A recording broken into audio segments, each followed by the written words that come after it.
नमस्कार दोस्तों, कैसे हैं आप लोग। मैं सूरज चौधरी आप सभी का स्टडी IQ PCS चैनल पर स्वागत करता हूं। शुरुआत करते हैं आज के अपने सेशन की। और यहां पर चर्चा का विषय क्या रहा है।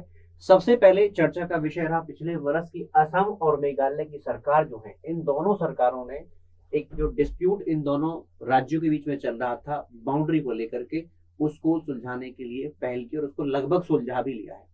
अब जरा इन राज्यों को अगर हम देखें तो ये नॉर्थ ईस्ट के राज्य हैं, उत्तर पूर्व के राज्य हैं। उत्तर पूर्व के राज्यों में अगर हम देखें तो कुल मिलाकर के 7 राज्य बन जाते हैं, जिनको हम 7 सिस्टर स्टेट्स के नाम से जानते हैं। ये आज की कहानी है। लेकिन शुरुआत में अगर हम देखें तो कुल मिलाकर के इन सभी को अगर आप देखें तो जैसे कि आपका मेघालय, असम, अरुणाचल प्रदेश, नागालैंड, मणिपुर, मिजोरम और त्रिपुरा, जो ये 7 स्टेट है, इन 7 राज्यों की जगह पर शुरुआत में एक ही राज्य होता था जिसे हम लोग असम के नाम से जाना करते थे। लेकिन समय समय पर आवश्यकता पड़ी, मांग हुई और इस प्रकार से आज के टाइम पर 7 राज्य जो उत्तर पूर्व में बन करके तैयार हुए। अब अगर हम इसमें असम को देखें, देखिए भाई, असम को अगर आप देखेंगे तो असम एक ऐसा राज्य जिसका बॉर्डर इनमें से सभी के सभी उत्तर पूर्व के राज्यों से जुड़ा हुआ। और इसलिए आप ये भी देखेंगे कि इसका ज्यादातर राज्यों का विवाद चलता है सीमा को लेकर। जैसे कि नागालैंड हो गया, मिजोरम हो गया, मेघालय हो गया, इसको लेकर के लगातार विवाद चलता आ रहा है। आज इसी सीरीज को हम आगे देखें क्या इसमें डेवलपमेंट रहा है। देखिए हुआ क्या कि अभी एक खबर आई थी कुछ समय पहले तक, जहां पर हमारे असम के मुख्यमंत्री हेमंत बिस्वा शर्मा और कॉनरेड संगमा, जो कि मेघालय के मुख्यमंत्री, इन्होंने एक समझौते पर हस्ताक्षर किए और हस्ताक्षर करते हुए कहा कि हमारे राज्यों के बीच में जो विवाद लंबे समय तक चल रहा है, 50 सालों से लगभग जो विवाद चल रहा है, उसको सुलझा लिया गया है। ये फोटो आप उसी समय की देख पा रहे हैं।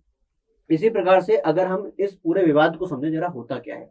देखिए भारत जब आजाद हुआ तो हम सभी जानते हैं कि आजादी के साथ ही एक बात तो तय थी कि नए राज्य बनाए जाएंगे। लेकिन किस आधार पर बनेंगे। वैसे तो प्रशासनिक सुविधा के आधार पर राज्य बनते हैं, लेकिन हमारे भारत के अंदर एक मांग हुई कि हम भाषा के आधार पर राज्य बनाए। और उसको लेकर के विभिन्न प्रकार के आयोग, जैसे कि सबसे पहले SK धर आयोग, कांग्रेस की JVP समिति, और फिर बाद में स्टेट्स रीऑर्गेनाइजेशन कमीशन, जिसको हम राज्य पुनर्गठन आयोग कहते हैं, यानी कि फजल अली आयोग का गठन किया गया। अब इन आयोग की सिफारिश के आधार पर एक एक्ट पारित किया गया जिसको आप कहते हैं स्टेट्स रीऑर्गेनाइजेशन एक्ट, राज्य पुनर्गठन अधिनियम 1956। अब इस अधिनियम के अंतर्गत हुआ क्या। इस अधिनियम के अंतर्गत उस समय पर भारत के अंदर 14 राज्य और 6 केंद्र शासित राज्य बनाए गए थे। कब की बात कर रहे हैं, ये हम बात कर रहे हैं 1956 की। लेकिन धीरे धीरे समय गुजरा, नए राज्यों की मांग हुई और सरकार को बाद में झुकना पड़ा।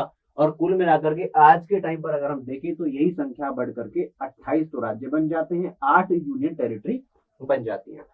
अब ये जो डेवलपमेंट हुआ, ये इसका असर आपको नॉर्थ ईस्ट के ऊपर भी देखने को मिला, उत्तर पूर्व में भी देखने को मिला। उत्तर पूर्व में किस प्रकार से, देखिए जो असम राज्य हुआ करता था, पूरा का पूरा असम राज्य, यहाँ पर समय समय पर मांग उठी नए राज्यों की। जैसे कि नागा जनजाति के द्वारा नागालैंड की मांग हुई। और जब नागालैंड की मांग हुई तो 1963 में नागालैंड का गठन कर दिया गया। 1963 में नागालैंड के गठन के बाद अगर हम आगे बढ़े तो 1972 में मणिपुर, त्रिपुरा, मेघालय, और 1987 में अरुणाचल प्रदेश और मिजोरम का गठन किया जाता है। तो कुल मिलाकर इस प्रकार से 7 राज्य आपके उत्तर पूर्व में बन जाते हैं। अब जब ये नया विभाजन हुआ तो यहाँ पर इस विभाजन को लेकर कई राज्यों के बीच में आपसी सहमति नहीं बन पाई। जैसे कि अगर हम देखें तो कुल मिलाकर के 4 विवाद जो है वो सीमा पूर्व हमारे उत्तर पूर्व के राज्यों में देखने को मिली। जैसे कि असम और अगर नागालैंड की बात करें तो यहाँ पर नागा हिल्स, साथ में हमारा नगांव, और असम की नॉर्थ कचर डिस्ट्रिक्ट जहां पर नागा जनजाति का बोलबाला है, इसको लेकर के डिस्प्यूट बना रहा असम और नागालैंड के बीच में। फिर असम और मिजोरम की बात करें तो यहाँ पर असम की बरक वैली और लुसाई हिल्स में विवाद रहा। इसी प्रकार से असम और अरुणाचल प्रदेश में जो बॉर्डर के फॉरेस्टेड एरिया है, यानी कि ऐसे क्षेत्र जहां पर वन है, उसको लेकर के इन 2 राज्यों के बीच में विवाद बना रहा। और कई बार विवाद इतना ज्यादा गया कि हिंसा भी देखने को मिली, बड़े पैमाने पर हिंसा भी हुई। अब आगे अगर हम चलें तो इसकी वजह क्या दिखाई देती है। देखो जरा, अगर हम देखते हैं किसकी बात, हम बात कर रहे हैं असम और मेघालय की। असम से जब मेघालय को अलग किया गया तो 1969 में, सबसे पहले राज्य बनाने से पहले 1969 में मेघालय के क्षेत्र को एक ऑटोनोमस क्षेत्र बनाया गया।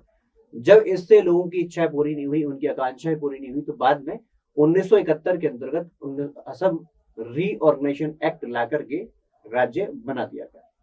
अब यहाँ पर कहानी क्या हुई, देखो अगर हम इस राज्य को देखें तो ये हमारा मेघालय हो जाता है, इसके ऊपर आप देखें असम है, नीचे की तरफ अगर आप आएंगे तो पूरा बांग्लादेश है और ऊपर है इसके असम। तो यहाँ पर ये पूरी जो सीमा है, कौन सी वाली सीमा, ये जो पूरा आप क्षेत्र देख पा रहे हैं, असम जो छूती हुई जो सीमा है, ये 884 किलोमीटर लंबी सीमा है। अब यहाँ पर कुल 12 पॉइंट ऐसे बन गए जिसको लेकर के सहमति नहीं बनी।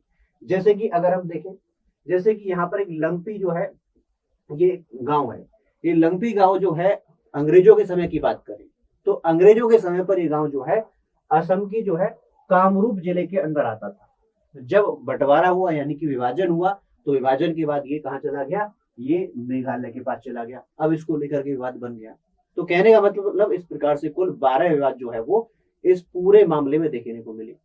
लंबा समय चला, लंबे समय के बाद अब जो फाइनली दोनों सरकार एग्री हो गई कि हम क्या करेंगे, इस मामले को सुलझाएंगे, और 6 पॉइंट जो है उनको सुलझाने में हम लोग सक्षम हुए हैं। कुल मिलाकर के 6 पॉइंट का एरिया अगर आप देखें तो 6 पॉइंट का जो क्षेत्रफल है वो है 36.79 स्क्वायर किलोमीटर, वर्ग किलोमीटर का क्षेत्र, जिसमें से लगभग 19 वर्ग किलोमीटर का क्षेत्र तो चला जाएगा असम के पास, बाकी मेघालय के पास चला जाएगा।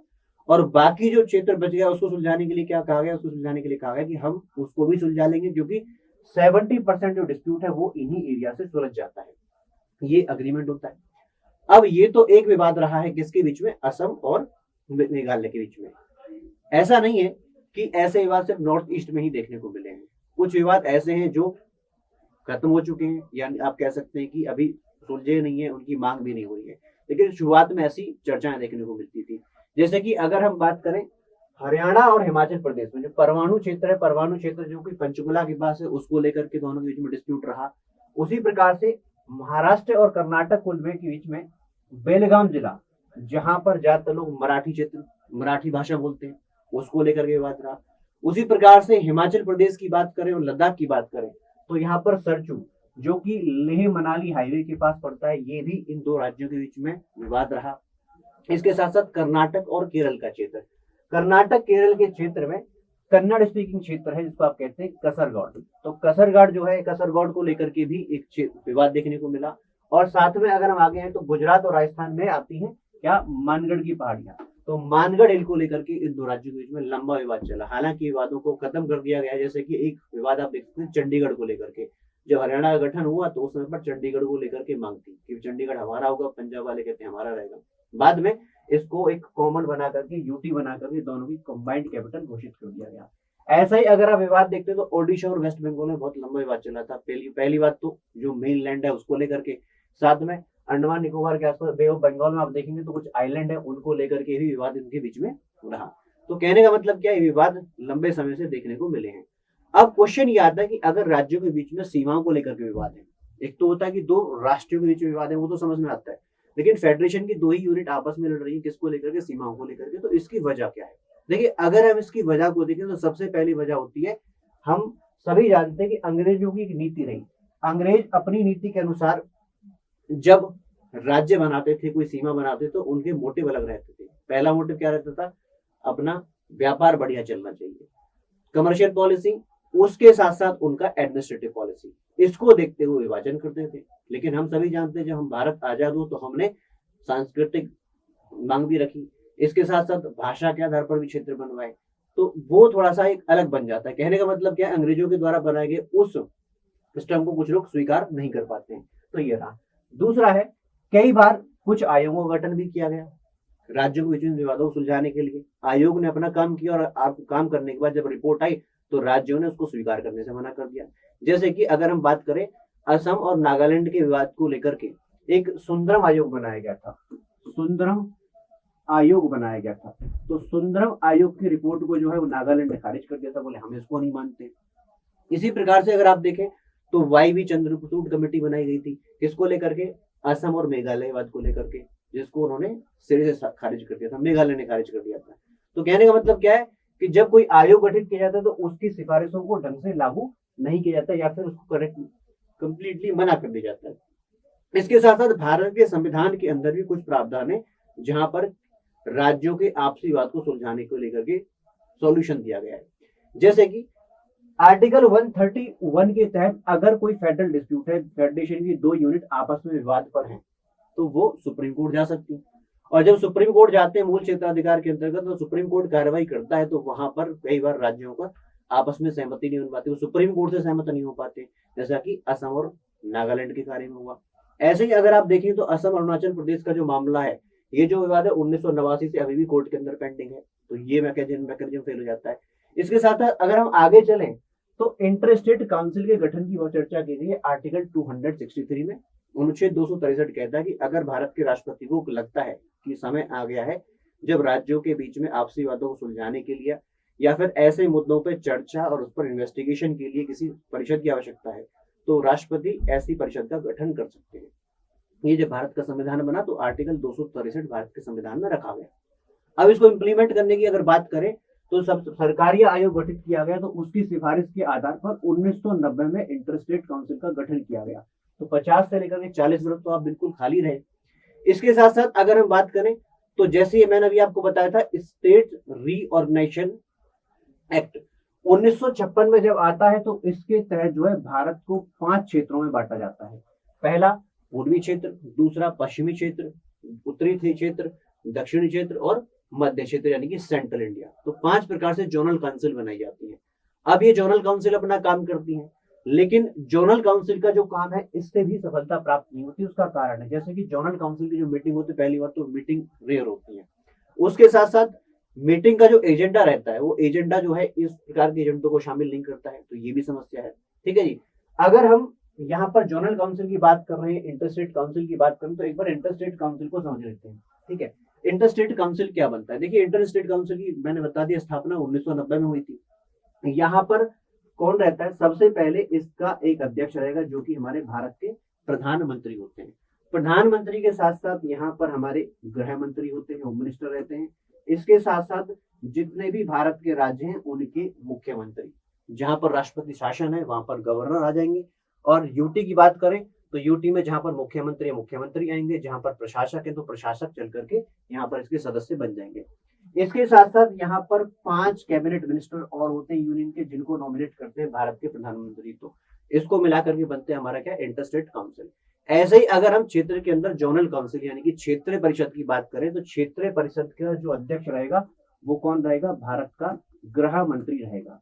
इसके साथ साथ जितने भी राज्य वहां पर है उन राज्यों के मुख्यमंत्री इसके अंदर शामिल होंगे। और इसके साथ अगर हम आगे चलें तो यहाँ पर हर राज्य से 2 मंत्री आते हैं, प्लस अगर कोई यूटी है तो यूटी का प्रशासक भी इसके अंदर आकर के बैठेगा। इसको मिला करके जोनल काउंसिल हमारी बन जाती है। ठीक है जी। तो ये जोनल काउंसिल का रेफरेंस मैंने आपको दिया। अब इसके बाद अगर आगे चले तो यहाँ पर है next, limitation of union government interference. देखिए, केंद्र सरकार चाहे तो हस्तक्षेप कर सकती है, लेकिन केंद्र सरकार का रोज राज्यों के आपसी विवाद में एक लिमिट से ज्यादा हस्तक्षेप करना हमारे फेडरल सिस्टम को बिगाड़ देता है। फिर वहां पर वो कोऑपरेटिव फेडरलिज्म की बात नहीं रहती। वहां पर राज्य कहेंगे कि आपने हमारे ऊपर ही थोप दिया है, और जिस प्रकार थोपने की बात आती है, असंतुष्टि की बात आती है, तो वहां पर कई प्रकार की टेंडेंसीज को जन्म मिलता है। तो ये भी एक इसके अंदर परेशानी का कारण रहा है। उसके बाद है पॉलिटिकल अपॉर्चुनिटीज, राजनीतिक अवसरवाद।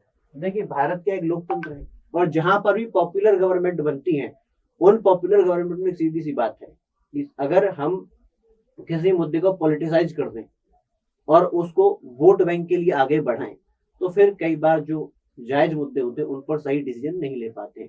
जैसे कि यहाँ पर आप देखते हैं, तो ये मुद्दे किस प्रकार से हैं? ये मुद्दे राजनीतिकरण इनका कर दिया जाता है और फिर जो है मासेस यानी कि जनता आपस में लड़ना शुरू कर देती है। तो फिर वहां पर कई बार निर्णय लेना मुश्किल हो जाता है, क्योंकि सबको पता है कि आने वाले 5 साल के बाद फिर हमको मतदान के लिए जाना है, वोट के लिए जाना है, तो वोट में फिर नेता घबरा जाते हैं। तो अगर राजनीतिक अवसरवाद को देखें तो ये भी राज्यों के बीच में इस प्रकार के विवादों का एक कारण रहा है। अब अगर हम आज की क्लास की बात करें तो आज की क्लास में हमारा 2 क्वेश्चन हम लोग अटेम्प्ट करेंगे। सबसे पहला क्वेश्चन ये है कि which of the following sentences are true regarding article 262। कहता है अनुच्छेद 262 के संबंध में इनमें से कौन सा जो प्रावधान है वह सत्य है। सबसे पहला कहता है कि ये इंटर स्टेट वाटर डिस्प्यूट से जुड़ा हुआ है, अंतरराज्यीय जल विवादों से जुड़ा हुआ है। दूसरा स्टेटमेंट कहता है कि अगर जल विवाद न्यायाधिकरण के फैसले के खिलाफ कोई भी सर्वोच्च न्यायालय में जाकर के दरवाजा खटखटा सकता है, यानी कि सुप्रीम कोर्ट में अगर जाना चाहे तो कोई भी चला जाएगा इस मामले में। तो ये दो स्टेटमेंट अपने पास है। अब अपने को ऑप्शंस देखने हैं।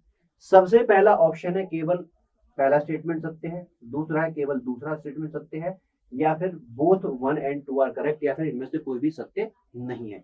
ये चार अपने पास ऑप्शन है, इनमें से आपको आंसर को चूज करना है। अपना आंसर आप बताएंगे, फिर मैं आपको नेक्स्ट क्लास में यानी कि नेक्स्ट वीडियो में इसको करेक्ट करूंगा। इसके बाद दूसरा, अगर हम दूसरे प्रश्न को देखें, दूसरा प्रश्न कहता है कि इनमें से ईस्टर्न जोनल काउंसिल का जो है वो मुख्यालय कहाँ पर है, पूर्वी क्षेत्रीय परिषद का हेडक्वार्टर कहाँ पर बनता है, गुवाहाटी, कोलकाता, आसनसोल या फिर कोहिमा के अंदर आ जाता है। ठीक है जी, तो ये हमारा क्या हो जाता है, ये दो क्वेश्चन है। इसके बाद चलते हैं हम लोग पिछली क्लास के क्वेश्चन, यानी कि लास्ट क्लास में मैंने आपसे दो क्वेश्चन पूछे थे। सबसे पहला क्वेश्चन यहाँ पर बन जाता है कि central bureau of investigation comes under, हमारे केंद्रीय जांच ब्यूरो जो है इनमें से किसके अंतर्गत आता है। मैंने आपको बताया था कि सीबीआई की स्थापना 1963 में गृह मंत्रालय के रेजोल्यूशन यानी कि संकल्प के द्वारा स्थापित की गई थी, लेकिन आज के टाइम पर अगर आप इसको देखें तो ये कार्मिक और प्रशिक्षण मंत्रालय के अंदर आता है, यानी कि ministry of personal and training के अंतर्गत आता है। इसके बाद सेकंड क्वेश्चन है कि which of the following works as the national central bureau of Interpol, निम्नलिखित में से कौन इंटरपोल के राष्ट्रीय केंद्रीय ब्यूरो के रूप में कार्य करता है। चार ऑप्शन अपने पास है, तो कौन काम करता है, यहाँ पर हमारा सीबीआई केंद्रीय जांच ब्यूरो जो है वह काम करता है, किसके तौर पर, हमारे नेशनल सेंट्रल ब्यूरो के तौर पर काम करता है। तो ये दो क्वेश्चन आपको लास्ट क्लास में मैंने कराए थे। चलिए अब चलते हैं हम लोग, यानी कि समेशन को समाप्त करते हैं। देखिए, अगर कोई डाउट है आपको तो कमेंट बॉक्स में लिख दिया करो, कोई सजेशन है तो वो भी कमेंट बॉक्स में लिख दिया करो, क्योंकि जो आपके सजेशन होगा उस पर हम काम जरूर करेंगे। आपका फीडबैक इंपॉर्टेंट है। तो चलिए इन्हीं शब्दों के साथ मैं आपसे विदा लेता हूँ, फिर मिलते हैं नेक्स्ट वीडियो में। Thank you so much, bye, धन्यवाद।